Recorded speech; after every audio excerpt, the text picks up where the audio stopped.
Well, welcome back. We are still working on our XJS car here, and we got a little update today. I got my fan here so I can help that residual fuel, whatever that stuff is in that tank, go ahead and off gas out of there. So I've got it off right now just so I could film the video here. But we got an update. So we got our eBay steering column and lock and ignition, and let me grab it real quick to show you. So here it is. I've got it removed, but it came with the key and it's all together and everything, which is cool. Here's that little locking lub that I was talking about, and this would be sitting in the car like this, okay? And then of course it's upside down, but this would be your steering wheel. And this would go down into the footwell there, into your steering box. And so went ahead and removed that. Identical process, take the Dremel and slot in the screws and then remove them and then take this out. But while I've got this apart, I want to show you this little locking lug that goes down in there. You can see the little slot that it goes in, and that would prevent this from turning. And let me turn it up like this, and you can see that little notch cut in that right there.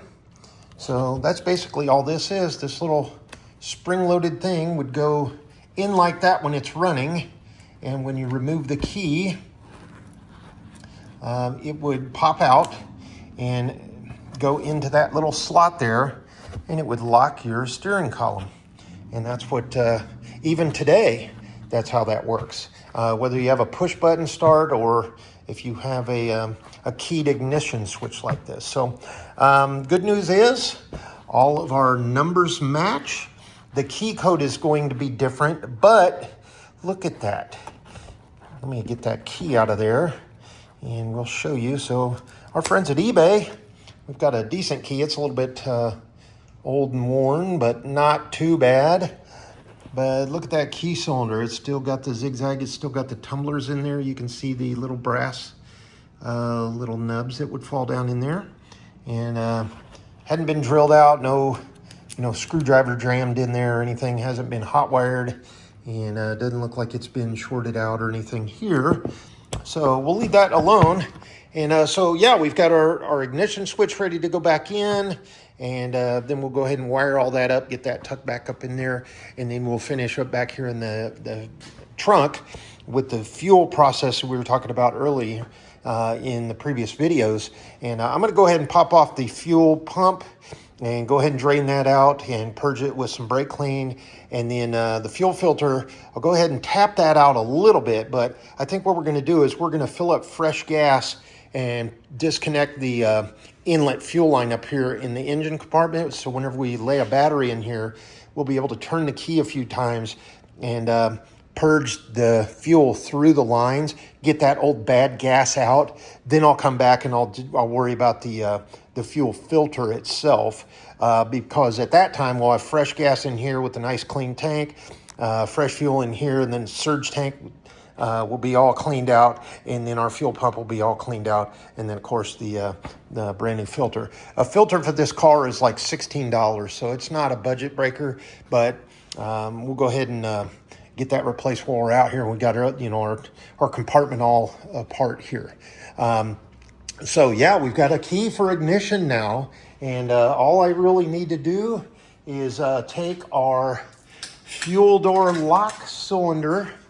Remember that we took out of here, take our key code from it. Actually, I'll just take this whole thing in there, give the locksmith the key code, and I'll take that ignition key so they can match up the kind of, the pattern on it, if you will. They'll cut our code to our new key, and then we'll have one for our fuel door, our trunk, and our doors, and then we will have a key for our ignition. I'll go ahead and have them cut another one of these so we have a brand new fresh key with no wear on it or anything like that. And then like I said before in the video right before this, we'll wrap all this up back here, and then we'll purge that fuel up through the fuel lines disconnected up here on the injector rail, purge that out, disconnect the other side, connect the fuel line back up, purge it on the outlet side, and then the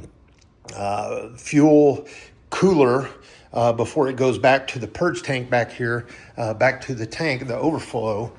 We will go ahead and get all that bad gas out of, as well. And you can see where it comes back in right over there, and we'll be able to purge that right back out anyway. So we're working around this way. And then we'll get into just the coolant and, oil and stuff like that. And then we'll get in there, I'll pop the hood, and we'll attempt, I haven't even tried to turn the crank with, stick a big breaker bar on there and see if the engine's going to actually turn over. I'm pretty positive it will, all because everything is just looking so good in this car. So once I pop that hood open, we'll get up in there in the engine compartment. And, well, of course, Murphy's Law, I parked it in here backwards. So my lighting, luckily, that I put in the garage over here, has a nice bright area to work under instead of those old shop lights like I have there. You can see the difference in the lumens, if you will, the brightness of these Amazon find clip together ceiling lights for our garage. These are wonderful.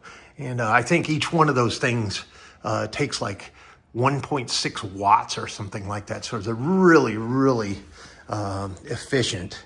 Other than these old LEDs a long time ago, I think that's like a 50 watt equivalent or something. It still sucks 50 watts. But yeah, it's coming together, our little project here. And I'm really excited. I mean, look, we've got free dumping of the fuel at the dump, our bad gas, if you will. That cost us nothing except for fuel in the vehicle to get out there.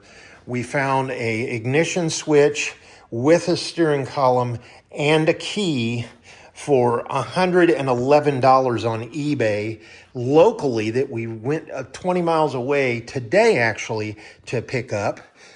And then we've got our key that we need to cut for our lock cylinder for our doors.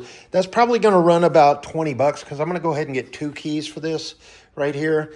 And then what do we got here? We've got 2 set screws times $1.19. And I'm going to go ahead and put these Allen screws back in there into the set screw location here instead of those breakaway, these, I don't know where I could find those breakaway screws, but these are already damaged because I used a Dremel again just to get them out.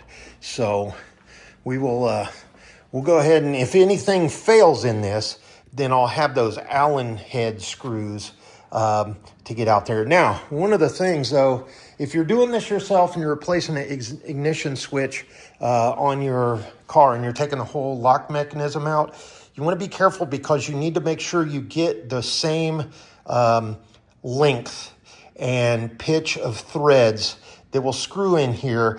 However, you want to make sure you get the same length as those breakaway screws, because if you get too long, they're going to screw down through here. And if they're too long, they're going to go all the way from that hole and they're going to bind up on your locking lug here and not going to work. So I made sure to get the appropriate one, and we have just about 2 millimeters of thickness in the steering column to make sure that this is going to be up far enough. So it's going to screw in there about just enough, the depth of those threads there, and not interfere with our locking lug again. So, and then again, it's an Allen head, common SAE size Allen wrench that, a ball wrench, Allen tip, or even just an L-shaped one like the original, like you get with your Crescent toolkit, we'll be able to take those right back out if we need to. So I'm going to put that back in there so I don't lose it. And I'm going to turn this fan back on because my gosh, that stuff stinks. That is worse than kerosene, 15-year-old fuel. And, when we worked on that CJ2A, that had a little bit of fuel in it, but it was nothing like this because This was stored in an enclosed tank. It had the fuel cap on, it had the purge tank cap, it had the sending unit. Everything was all sealed up there and was basically just expanding, contracting with the temperature here in Central California.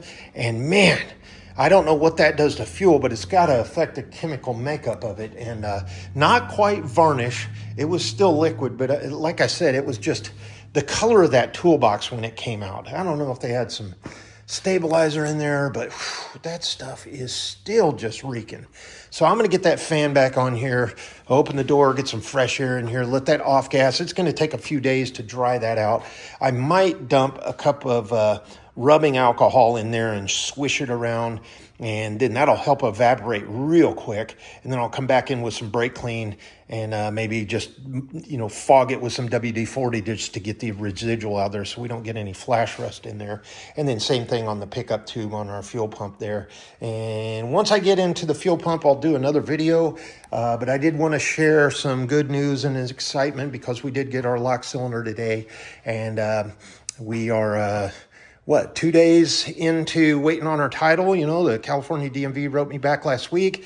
I went ahead and paid the fine and sent in the OG originally signed title and all the original documents that were provided with the car.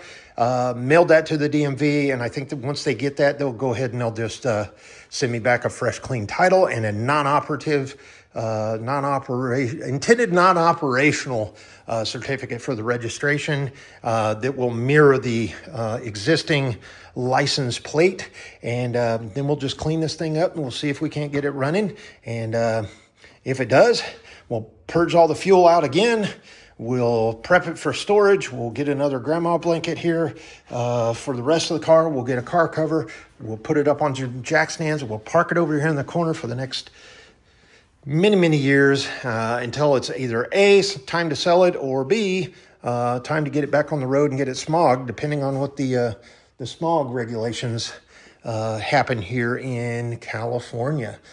All right, folks, thanks so much for watching. We'll pick you up in another one here as soon as we get some more action going. All right, take care.